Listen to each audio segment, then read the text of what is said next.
Sturgill, how was it for you out there tonight? Your first time out on the ACL stage? It went a lot quicker than I anticipated. It did. It went quick for us, we too. we kind of looked down. It's like we had 20 minutes left. I couldn't believe it.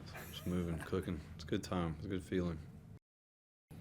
What was it about your life and the way you grew up and where you grew up that made you want to do this for a living or for the rest of your life, this thing called music? I never anticipated doing it for the rest of my life, honestly, until about 5 years ago. It was just something that I'd always done more as a hobbyist. And I mean, I had a lot of friends gave me grief, especially in my 20s, about playing out more and things like that. But yeah, I don't know. I kind of got a big push from my wife about 5 years ago, and then we moved to Nashville. And everything else just sort of one thing at a time. Well, you grew I feel like I've clawed my way to the beginning.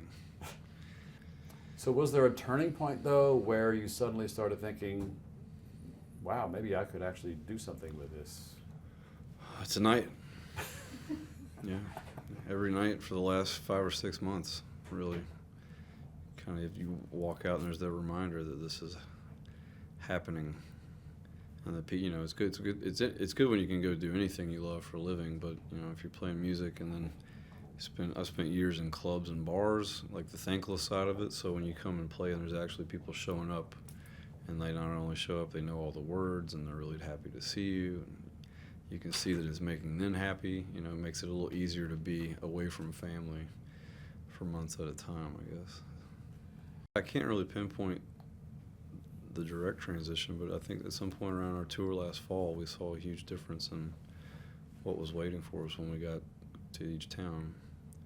And that's great. So you read a lot, don't you? When I can.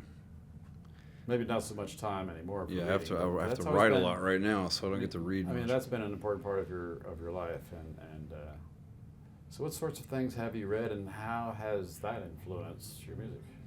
Oh man, It's a loaded question, I know. Yeah, this is a loaded question. I mean, I read all kinds of stuff. Social, political, fun. I don't know. Metaphysical. Everything from, metaphysical, sure. Yeah, Carl Sagan, Whitman, to, I don't know, Hunter Thompson, you know, anybody.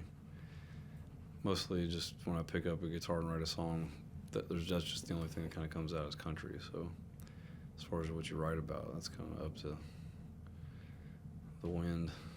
Well, you know, to me, the album wasn't really all that profound. I was very surprised at the reaction. We just wrote a bunch of country songs. Really, I was just trying to pay tribute in the title, sort of Ray Charles, and also just to kind of say, you know, we weren't taking this very seriously because it has to be fun. But it's such a serious thing. But the record's kind of heavy. I was kind of surprised that all the critics responded the way they did, you know. But it's a good problem to have, and we're certainly happy to have it. Well, you say that, but unless this quote is not accurate, I mean, I think you described it as social consciousness concept album disguised as a country record. That makes it sound like... My wife like calls it's it my kind of last great existentialistic dilemma. So, you know. But yeah, I'm ready for the next one. So what was the process of making this record like? Very fast. Very fast. We came off the road after like a 5-week tour, and we played a show in Nashville. It was the last show, and went in the studio the next day for about 4 days. I just didn't really second guess anything, so we couldn't afford to, so there wasn't a lot of indecision, if you know what I mean. Speaking of the guys, there's something about this band. The energy. There's a few things about this band, yeah. Yeah, talk about these guys. I'm just really that's lucky. What drives a lot of what's going on stage, your music Absolutely. and the reaction to it. Yeah, I'm just very fortunate. They're all young, extremely talented guys, and I don't know, at this point, you know, there's a lot of cohesiveness, and yeah, it can go a lot of places, and there's a certain element of danger that makes it fun for me every night, you know. Today we were nervous about this, and then tomorrow we got to go play at Stubbs, so we're nervous about that. You know, if I look at the schedule more than 2 weeks out, I start to get anxiety about it. You start thinking all these things coming up, you know, like, oh my God, how are you going to go out and face whatever is waiting, you know?